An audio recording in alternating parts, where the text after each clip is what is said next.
Solaris Nexus. I am back. I know you have been waiting for this moment, for someone from future to come back and tell you how the future looks. Well, I am here exactly to tell you that. This is the year 2125. The future that you were warned about is this. The future that you hoped would happen, it's this. It's not exactly what you feared about, but it's not even something that you hoped about. This is the real reality of the future. I am not here to congratulate you for building the most sustainable world like I did in my first message, which you can check here. Nor am I here to tell you about how the world collapsed and how time firewalls failed, like I told you in my second message, which you can also check here. I am here to show you where we stand, what can happen with the choices you make, and what can happen if you don't act now. You can still make a difference for the planet, but the window is closing soon. Whatever you choose to do or choose not to do, both of it has consequences. The world that you're building has both progress and failures. There are cities who are breathing clean. They are powered by renewable energy and regenerative systems. But there are also cities who are barely surviving, who are facing the aftermath of inaction and inequality. You saved a lot of places, but you still lost others. You cut carbon emissions in a lot of sectors, but you still left other sectors to thrive on fossil fuels. You developed technology that could change everything, but only few people embraced these technologies. Change came to a lot of places, yet a lot of places were left behind because change was too late. And now we face the consequences of all of this. Earth isn't a lost planet, not yet. But the cost of delay, it's real. I am Solaris Nexus, and I am here to show you how 2125 looks. It is not a paradise, nor is it a hell, but it is just the future you have shaped from all your choices, good as well as bad. So make the right decisions today. Welcome to 2125. This is the world of contradiction. Earth looks much different today. We are much more clean, cleaner than 2025, and we have a lot of advanced technology. But wait a minute, what about progress? Progress is not as clear cut as you think. We have saved a lot of Earth. There are a lot of cities who thrive on renewable energy.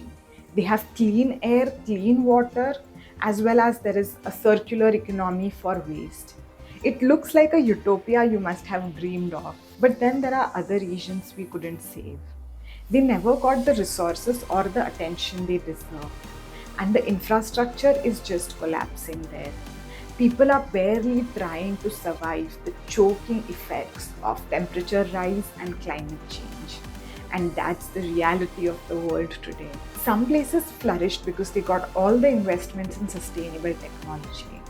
But other places, they were left to sink because they were not the priority and change was too late for them. And here's the spoiler. Some solutions which actually worked in some places made a disaster in other places. And we do have a lot of green cities, but they are like islands in a sea of desert. Urban areas expanded without any proper planning, resources, and it exhausted the ecosystem. Yes, we have renewable energy running everywhere throughout our power grids, but the supply chain which is feeding it, it is still very chaotic. And yes, transport system is now very cheap, convenient, as well as carbon neutral, but it has caused a lot of other disasters. Take the Hyperloop, for example. It was an incredible leap forward when it was first envisioned and then built. It smoothly runs throughout the world, joining continents. It moves faster than planes and is cleaner than trains. The entire world now feels like a city, and the Hyperloop is a metro system running all over it. It barely has any carbon emissions. And you might be thinking, what is the problem with it then? Well, here's the twist. The Hyperloop required deep digging inside the Earth's surface, which hampered the Earth's crust. But this was not all. The digging also uncovered a lot of hidden civilizations from centuries ago, which were lying beneath the surface, which were uncovered, which was great. But now the tunnels had to be rerouted, which again impacted a lot of environment and ecosystem. Habitats were destroyed and people had to be relocated. We got a smooth and efficient transport network, but we lost a lot of ecosystem. Yes, we have solved a lot of problems that we were facing in 2025, but we have also built a ton of new problems. And we do have solutions for all of these problems, but the solutions always don't fit every situation. And this is the future which gets shaped when sustainability is looked from a lens of convenience and not necessity. So let me ask you, what side of the future do you envision to be for yourself? Yes, science is advancing like never before. It has given us a lot of hope for the future, but also has left us with some regrets. The innovations we crafted has given us a lot of success, but has also created some failures to regret about. So let's talk about the success first. In your time, you believed that science is the answer to all the problems, and it's also true, but only to a certain extent. For example, the renewable power, which is lighting up entire cities and regions today. Yet not everything we touched worked for us well. Take, for example, the carbon capture technology. It promised to solve one of the most pressing challenges of carbon emissions. And it said that we can undo a damage of centuries caused by fossil fuel in just minutes. But that's not how it worked. And we learned it in the hard way that it was not as simple. The cost was enormous, and the results were only 20% of what we expected. And in a lot of places, it became a crutch rather than solution. It helped in keeping the pollution just under the hazardous level rather than capturing carbon, which was the real problem. And then there was the dream of fusion energy, which still feels 30 years away from being implemented because the technology is not able to keep. For decades, fusion energy was considered to be the holy grail of sustainable power. And yet, with all of the technology and advancement, we are still not able to scale it to a large level. We are hopeful, but the technology is still elusive. And you remember the promise made with biofuel? At first, it seemed to be the most ideal solution for renewable carbon neutral energy. But what was not told to you was the immense amount of land use change this would cause. Acres of forest were burned down to grow crops for biofuel. And the carbon neutral promise, well, it did not have any base. Science did give us hope, but it also gave us a lot of lessons. And the most important one was that the best inventions are the ones which solve the problems of today without creating newer problems for tomorrow. We do have some innovative solutions today. Like we have lab grown meat, which once felt like a sci fi story. We do live in a world today where livestock is not raised for meat.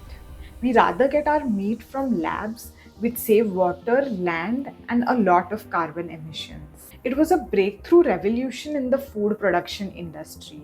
Now, this industry was supposed to have the largest carbon emissions, but we could keep it in control because of the lab grown meat. And at the same time, we could also solve the challenge of nutrient deficiency by mass production. And let's not forget AI and quantum computing. These technologies are helping us unlock unimaginable solutions to sustainability, from optimizing energy grids to predicting and mitigating climate impacts. These tools can amplify and scale human efforts to a level which is unimaginable in 2025. But here's the catch. These innovation and technology can't save us alone if they are not used responsibly. We have already seen what happens when we rush into implementing technology without knowing its long-term effect. For example, the biofuel as well as the carbon capture technology. So the question here is, how are we going to integrate this technology for a good use? So the question isn't just about invention. It is about how we integrate it and advance it in a world which is not yet ready for it. And as you move ahead, just remember one thing, that the future of sustainability is not about big ideas, but it is about how you implement every single idea. And now, after all of the science and technology, let's talk about the human mind, how it is fragmented and divided into different directions and different interests. Take, for example, the global shift from fossil fuels. Now, while science has already proved that it is harmful and we need to shift to cleaner source of energy, the human mind is still divided, and there are a lot of them who are not ready to embrace this change. And their argument is about economic growth, job security, and status update. Now, these same voices who are saying that humanity is at risk are the same voices who are not ready to adapt to the changes suggested. And there are ones who are not looking at the long term urgency of climate change. They are just limiting their beliefs and their perspectives to the immediate problems. And they say that while we are still surviving with basics such as food, clothing, and shelter, why should we even think about a future which is unseen? Now, this is a question which is very difficult to answer because, yes, the present is too consuming, but the future is not a bliss either. And out of all of this, the most dangerous divide is the divide between action and inaction. The scientists and activists are calling for change. They have proposed solutions, and yet there are people who are leaning towards inaction because they think let the future solve its own problems. Today we are facing more climate disasters. There are much more climate refugees, and the economy is a lot unstable. And as you stand on the edge of a changing world, remember that the future is not just about sustainability, but it's about humanity coming together to solve its problems. And it's time to ask ourselves, what type of a world do we want to leave behind? And are we ready to take actions for it? Or are we going to let our laziness and inactions win over it? The future lies in our hands, and the only divide that can affect us is ourselves. Not all solutions come from boardrooms, and not all changes come from laws. There are these smallest, quietest voices which sometimes makes the most difference. These are the voices of the people who don't wait for governments to act. They start with their simple actions and create big revolutions. Take, for example, the indigenous knowledge which is passed down to us through generations. Across countries and continents, the ancient knowledge of water conservation, forest revival, and sustainable measures are now in trend again. Long before science and technology, the ancient people already knew how to respect nature and how to survive. And today, this knowledge is rediscovered and reinvented for the survival of the future generations. In places like Amazon and Africa, the indigenous communities have now restored their entire forest ecosystem. But it's not just about the remote villages. Even the cities today are taking action. Like repair cafes are the go-to place for the young generation. And in these repair cafes, young generation bond together by repairing all of the old stuff they had in their houses. So these people are simply not waiting for governments to have any actions or for laws to change. They are just repairing these things because they feel the urgency and the need to do it, while also bonding with others of the same interests. So look at me. This is not a warning nor a praise. It's just the echo and shadow of all of the actions you have taken. The future I've shown you is inevitable because while there are a lot of people who are taking action, there are also a lot of them who are neglecting these actions. And so the result of all of it is interconnected. And now, as I prepare to fade from your sight forever, let me tell you something thought provoking. I leave you with a question. The answer to it is not very easy, but it holds the key to everything we discussed today. If this was the future that is shaped with the actions you do today, would you dare to take more actions? The path ahead isn't set, nor is it easy, but it is filled with your own choices. So let me leave you here to walk on your own path, to make your own choices, and to shape the future as you envision it to be.